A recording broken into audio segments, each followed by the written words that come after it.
Eu estava estudando a palavra de Deus aqui, algo me chamou muita atenção. Deus ele instituiu festas lá em Êxodo, através do servo Moisés, para marcar alguns ciclos da saída do povo do Egito, né? A primeira festa é a Páscoa, né?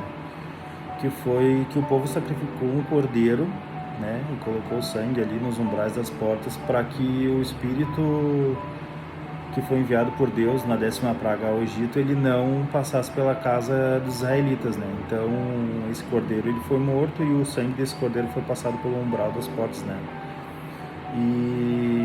E a segunda festa, ela era de pães asmos, uma festa onde o povo ficava um ciclo de 7 dias comendo só o pão sem fermento, que simbolizava também a saída do Egito e a pureza do povo, que ele estava liberto do pecado, né? Liberto da escravidão, é isso que simbolizava.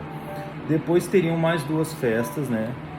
Das 4 que eu quero falar aqui, que seria primícias, que o povo ele tinha que colher ali as espigas e cevadas e levava a melhor parte, né? Levava e entregava isso a Deus, né? E a quarta é Pentecostes, né? Ou festas das semanas lá no que o povo tinha que retirar ali a melhor parte do fruto e do trigo e entregar a Deus, né? Como uma oferta. Mas no que isso me chamou a atenção? Lá no Novo Testamento, Paulo ele vai falar em 1 Coríntios que ele vai estar falando sobre a ceia ali, né? E ele diz que recebeu do Senhor. Mas Paulo ele não estava na Santa Ceia. O que Paulo recebeu do Senhor? O encontro de Paulo em Atos com Jesus, ele está saindo e indo a Damasco, né, uma cidade, e ali Jesus acaba fazendo com que ele fique sem enxergar e tal, e fala com ele, e manda e direciona ele para tal lugar e direciona outra pessoa a encontrar Paulo. E ali Paulo se converte ao cristianismo e daí em diante ele começa a pregar a palavra. Por que Jesus escolheu logo o maior perseguidor da igreja? Paulo ele não era uma pessoa, assim, digamos que comum perto dos outros discípulos, né? Paulo ele era doutor da lei, ele era advogado, ele era poliglota, ele era cidadão romano. Então Paulo ele tinha aqui na cabeça dele, ele obtinha toda a lei, todas as festas, toda a cultura judaica, Paulo já tinha aqui. Só que ele não sabia ainda quem era Cristo, ele não tinha feito a ligação de quem era Cristo. Interessante de que Paulo foi escolhido é que tudo aquilo que aconteceu no Velho Testamento, Paulo conseguia ligar com Jesus. Paulo conseguia entender que aquele cordeiro do Velho Testamento, aquele cordeiro que protegeu o povo lá, era o mesmo cordeiro que foi morto na cruz. Que aquele sangue dos umbrais da porta era o sangue do sacrifício de Jesus para nos dar acesso à salvação. Bom, então vamos lá.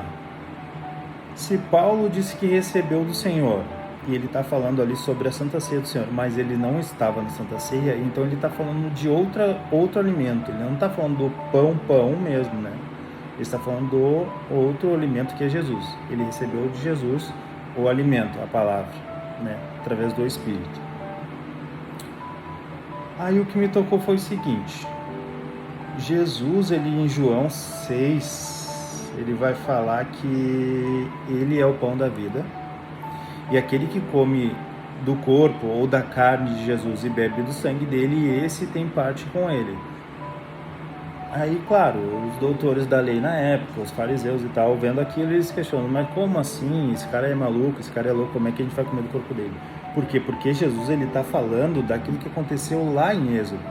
Ele está falando que aquele cordeiro é ele, que aquele pão sem fermento é ele, que ele é a primícia.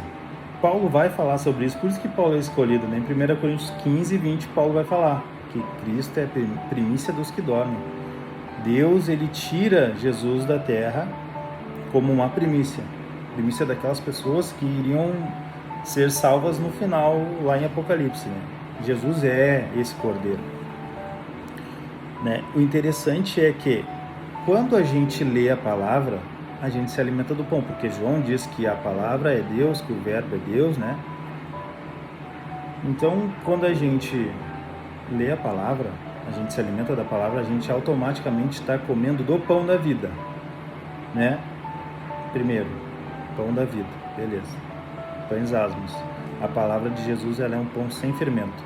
Tanto que Jesus, ao fazer o milagre da multiplicação de pães e peixes, ele sai de lá e ele começa a andar ali com os discípulos e tal, e levanta essa questão de comer da carne e beber do sangue dele. Automaticamente eles vêm questionar e ele vai falar assim, ó, não é legal que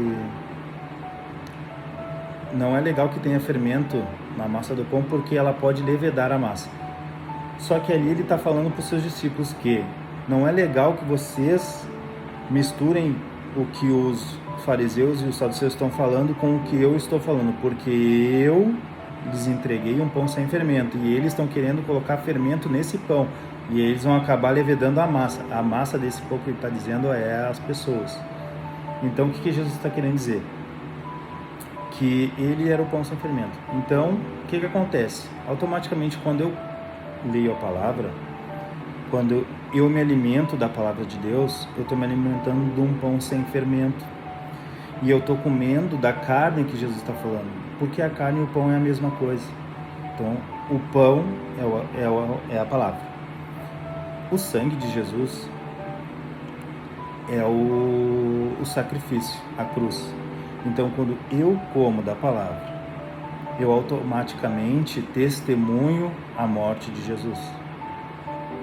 Bom, então, se eu estou me alimentando do Cordeiro e do pão da vida, eu já completei Páscoa e também pães asmos. E primícias e Pentecostes. O que faz com isso? Me alimentei da palavra e testifiquei a morte de Jesus. As primícias é o que eu vou gerar após me alimentar da palavra e testemunhar o sacrifício. Quando eu me alimento da palavra, testemunho o sacrifício de Jesus para alguém, eu estou gerando frutos para o reino. Então eu estou fazendo uma primícia de alguém para Deus. E Pentecostes. Quando eu completo essas três, Jesus me reveste com seu poder, que é o que aconteceu em Pentecostes. O Espírito Santo de Deus desceu sobre aqueles homens e revestiu eles. E é isso que acontece quando a gente lê a palavra. A gente lê a palavra, a gente se alimenta de Jesus. A gente testifica a sua morte. As primícias, a gente leva esse alimento para as pessoas e essas pessoas são como primícias para Deus através das nossas vidas. E Jesus e Deus, Ele nos capacita, Ele nos reveste do seu poder quando nós fazemos isso. Porque a gente precisa desse revestimento de poder. E se tu for parar para pensar e analisar, tudo isso é a Santa Ceia.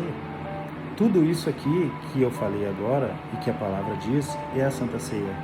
E o sentido que Jesus dá é exatamente esse. A gente vai para a igreja muitas vezes, a gente vê esse momento de hoje é a Santa Ceia, se eu for pegar a palavra, ninguém pode comer a Santa Ceia porque todo mundo é indigno. Todo mundo é indigno. Nenhuma pessoa está 100% sem pecado. Isso é mentira. O único é Jesus. Quando eu digo assim, eu não tenho pecado, eu sou digno, então eu já pequei aí. Porque eu tô querendo me colocar na mesma prateleira de Jesus e não tem como.